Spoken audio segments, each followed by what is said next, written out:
श्री शिवाय नमस्तुभ्यम। हर हर महादेव। उत्तर प्रदेश अध्ययन public school sector 4 सी शताब्दी नगर पार्थपुर मेरठ में गुरुजी पंडित प्रदीप मिश्रा जी के द्वारा श्री शिव महाप्राण कथा आज 21 दिसंबर को पूर्ण हो गई है।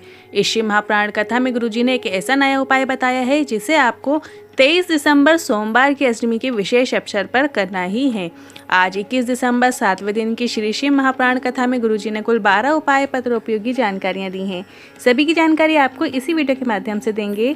किसी कारणवश यदि आपने आज की कथा नहीं सुन पाए हैं तो पूरी कथा का रास्ता आपको इस छोटे से वीडियो से प्राप्त होगा। तो बढ़ते हैं आज की कथा की पहली जानकारी की ओर। कथा शुरू होते ही गुरुजी ने सूचना दी कि कई लोग ऐसी अफवाह फैलाने की कोशिश कर रहे हैं कि कथा के दौरान भगदड़ मच गई, पर ये वो लोग हैं जो दिसंबर में अप्रैल फूल बनाने आए थे। मेरठ के लोगों का आभार व्यक्त करना चाहेंगे जिन्होंने इस अफवाह में नहीं आए। बढ़ते हैं आज की कथा की दूसरी जानकारी की ओर। स्वर्ग और नरक यहीं पर है। गुरुजी ने कहा, जब आप शराब पीने वाले की, झूठ बोलने वाले की, धोखा देने वाले की, गाली देने वाले की संगति में बैठ रहे हो, प्रपंच करने वाले की संगति में बैठ रहे हो तो नरक यहीं पर है। पर अगर आप किसी की मदद करने वाले की, सनातनी की, अच्छे कर्म करने वाले की, प्रेम की भाषा बोलने वाले की संगति में बैठ रहे हो तो आप स्वर्ग में हो। बढ़ते हैं आज की कथा की तीसरी जानकारी की ओर। संक्रांति में सभी से कहना चाहेंगे, गुरुजी ने कहा, संक्रांति में किसी को तिल्ली का लड्डू खिलाओ न खिलाओ, संक्रांति में किसी को गुड़ का लड्डू खिलाओ न खिलाओ, पर अपनी जिह्वा से, अपनी जुबान से मधुर वाणी जरूर बोलना। बढ़ते हैं आज की कथा की चौथी जानकारी की ओर। अदिति जी पत्र लेकर आई। शादी के 5 साल हो गए थे, खूब इलाज कराया पर संतान नहीं हुई। सभी डॉक्टर ने नसें ब्लॉक बता दी और टीबी की गांठ भी बता दी। किसी ने शिव महाप्राण कथा सुनने को कहा। हमने 3 बार पशुपतिनाथ व्रत किया, सफेद आकड़ी की जड़ का प्रयोग भी किया, 3 बार गर्भ ठहरा, पर हर बार 2-2 माह के गर्भ गिर गया। मौसी ने सीहोर का रुद्राक्ष लेकर दिया। रुद्राक्ष का जल शिवलिंग पर चढ़ाकर रुद्राक्ष का जल का मैं आचमन करना शुरू किया। इसके बाद गर्भ ठहर गया, पर 8वें महीने में मुझे लकवा हो गया और मैं लकवे की दवाई लेने लगी और डॉक्टर ने कहा बच्चे पर असर पड़ेगा। बच्चे को ऑपरेशन के जरिए निकाला। डॉक्टर ने कहा था कि बच्चे पर असर पड़ेगा, पर बाबा की कृपा से बच्चा पूरी तरीके से स्वस्थ है। उसी का आभार व्यक्त करने आए हैं। बढ़ते हैं आज की कथा की 5वीं जानकारी की ओर। गौरव जी पत्र लेकर आए। लिखते हैं, शादी 2022 में हुई। शादी के कुछ महीनों बाद मेरा सर के और भौएं के बाल उड़ गए। ऐसी बीमारी पूरे भारत में सिर्फ 4% लोगों को होती है। सभी डॉक्टर को दिखाया तो भी कमाते सब इलाज में चला जाता। फिर फूफा जी ने आपकी कथा के बारे में बताया, शिवलिंग पर जल चढ़ाने को कहा और उस जल का आचमन कुंदकेश्वर महादेव का नाम लेकर कहने को कहा और जल सर में भी लगा लेते। शिव महाप्राण कथा का श्रवण भी करते। पापा सीहोर में जाकर मेरे लिए प्रार्थना करके आए और मैं और मेरे पति साथ में जल चढ़ाने जाते। बाबा की कृपा से 3 माह के अंदर ही मेरे बाल आने लगे। उसी का आभार व्यक्त करने आए हैं। बढ़ते हैं आज की कथा की 6वीं जानकारी की ओर। कुंभ का मेला शुरू हो रहा है 13 जनवरी 2025 से और 10 फरवरी 2025 तक कुंभ का मेला भी शिव महाप्राण कथा रहेगी। त्रिवेणी संगम में प्रयागराज में ये 7 दिवसीय शिव महाप्राण कथा रहेगी, जो कि 10 से 16 फरवरी 2025 तक देखी जा सकती है। बढ़ते हैं आज की कथा की 7वीं जानकारी की ओर। पल्लवी कुमारी जी पत्र लेकर आई। अचानक बुखार आया और नाक से खून आने लगा। डॉक्टर ने दवाई डाली और फिर नाक से खून रुका, पर 2 दिन बाद फिर नाक और कान से खून आने लगा। कई डॉक्टर को दिखाया पर आराम नहीं लग रहा था। फिर शिवलिंग पर जल चढ़ाकर जल का आचमन करने लगे। आज शरीर में आराम है, उसी का आभार व्यक्त करने आए हैं।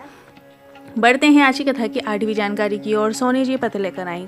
मेरी पत्नी 6 साल से बीमार थी। शिव पर चढ़े जल से दवाइयों ने कार्य करना शुरू किया और आज वो ठीक है। और मेरे बेटे की भी नौकरी नहीं लग रही थी। बेटे ने शिव मंदिर जाना शुरू किया, बाबा से कामना की और आज मेरा बेटा आर्मी में सिलेक्ट हो गया है। उसी का आभार व्यक्त करने आए हैं।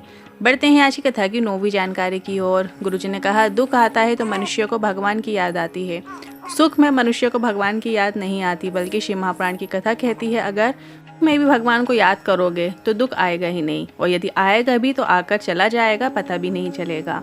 बढ़ते हैं आज की कथा की 10वीं जानकारी की ओर। शशि जी पत्र लेकर आए। मेरी बेटी की यूपी पुलिस में नौकरी लगी। मैं रुचि रखती थी और ये सोचती क्या मैं गोल्ड मेडल जीत सकती हूँ। मैंने कहा, सीहोर वाला महाराज कहता है कोई काम बड़ा नहीं होता, मेहनत करोगे, शिव पर विश्वास रखोगी तो सफलता ज़रूर मिलेगी। मैं बताना चाहूँगी मेरी बेटी ने वेट लिफ्टिंग में गोल्ड मेडल जीता है।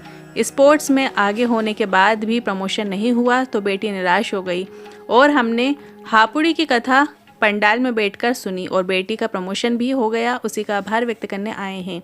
बढ़ते हैं अगली 11वीं जानकारी की ओर।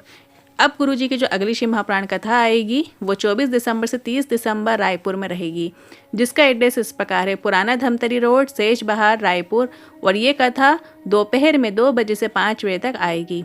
इसके बाद गुरुजी की जो अगली शिव महापुराण कथा है वो 4 जनवरी से 10 जनवरी 2025 में छुरिया हालेकोसर राजनांदगांव में रहेगी। इसके बाद गुरुजी की जो अगली शिव महापुराण कथा है वो 16 जनवरी से 22 जनवरी सूरत गुजरात में रहेगी। फिर 24 जनवरी से 30 जनवरी साकरी महाराष्ट्र में रहेगी और इसके बाद 1 फरवरी से 7 फरवरी सांकेत छत्तीसगढ़ में रहेगी। इसके बाद 10 फरवरी से 16 फरवरी कुंभ के मेले प्रयागराज में गुरुजी की शिव महापुराण कथा रहेगी। और इसके बाद 17 फरवरी से 23 फरवरी तारा बाबा की कुटिया सिरसा में शिव महापुराण कथा रहेगी। और इसके बाद 25 फरवरी से 3 मार्च तक रुद्राक्ष महोत्सव चलेगा और सीहोर की कुबरेश्वर धाम में ये शिव महापुराण कथा रहेगी। इस कथा में महाशिवरात्रि भी आएगी और फुलेरा दूज भी रहेगा। और इस शिव महापुराण कथा में ही शिवरात्रि के अवसर पर रुद्राक्ष को अभिमंत्रित किया जाता है। ये कथा बहुत ही विशेष है। सीहोर की इस पावन धरा पर कुबरेश्वर धाम पर आप इस कथा का आनंद ले सकते हैं। बढ़ते हैं अगली जानकारी की ओर। गुरुजी ने इस शिव महापुराण कथा में सोमवार का एक नियम बताया था, जिसे आपको महीने में सिर्फ 1 सोमवार को करना है या पूरे महीने में किसी भी सोमवार में आप इस उपाय को करेंगे तो भी आपको लाभ मिलेगा, या आप 6 महीने में भी इस उपाय को कर सकते हैं तो भी आपको लाभ मिलेगा। पर अभी 23 दिसंबर को सोमवार की अष्टमी है। बहुत ही विशेष दिन होता है क्योंकि वर्ष भर में 4 या 5 बार ही सोमवार की अष्टमी आती है। तो इस विशेष सोमवार की अष्टमी में आप ये नियम ज़रूर बनाइएगा, जरूर इन उपायों को कीजिएगा, आपको ज़रूर लाभ मिलेगा। सबसे पहले सुबह के समय आपको शिवलिंग पर 1 कलश जल चढ़ाना है। अब जल आप जैसे गुरुजी ने बताया है कि पहले गणेश जी के स्थान पर, फिर कार्तिकेय जी के स्थान पर, फिर बीच में अशोक सुंदरी माता है, गोल कटी भाग में, फिर शिवलिंग के ऊपर, इस तरीके से भी जल चढ़ा सकते हैं। चाहो तो आप 1 कलश जल डायरेक्ट आपको शिवलिंग के ऊपर चढ़ा सकते हैं। दूसरा, दोपहर में आपको बेलपत्री के वृक्ष के नीचे जाना है, मतलब 12 बजे के बाद आप बेलपत्री के वृक्ष के नीचे जाइए और 1 चावल का दाना वहाँ पर रख लीजिए। मतलब बेलपत्री के वृक्ष के नीचे श्री शिवाय नमस्तुभ्यम बोलते हुए 1 चावल का दाना आपको अर्पित कर देना है। और इसके बाद आपको 7, 11 या 21 परिक्रमा आपको बेलपत्री के वृक्ष की लेना है, या आप 108 भी ले सकते हैं, 151 भी ले सकते हैं, जितनी आपकी इच्छा हो, जितना आप कर सकते हो उस हिसाब से आप परिक्रमा ज़रूर लगाइएगा। लोगों के प्रश्न आते हैं कि बेलपत्री के वृक्ष के नीचे शिवलिंग रखी हुई है, तो ऐसे में क्या हम बेलपत्री की पूरी परिक्रमा ले सकते हैं? तो हाँ, आप बेलपत्री वृक्ष की पूरी परिक्रमा ले सकते हैं। और तीसरा, शाम के समय प्रदोष काल के समय आपको बेलपत्री के वृक्ष के नीचे 1 दिया लगाना है, जिसमें आपको लंबी बाती का प्रयोग करना है, घी का दिया लगाना है। और दूसरा दिया आपको भोलेनाथ के मंदिर में या चौखट के पास 1 दीपक ज़रूर लगाना है। भोलेनाथ के मंदिर में या चौखट में दिया लगाएंगे तो आपको गोल बाती का घी का दिया लगाना है।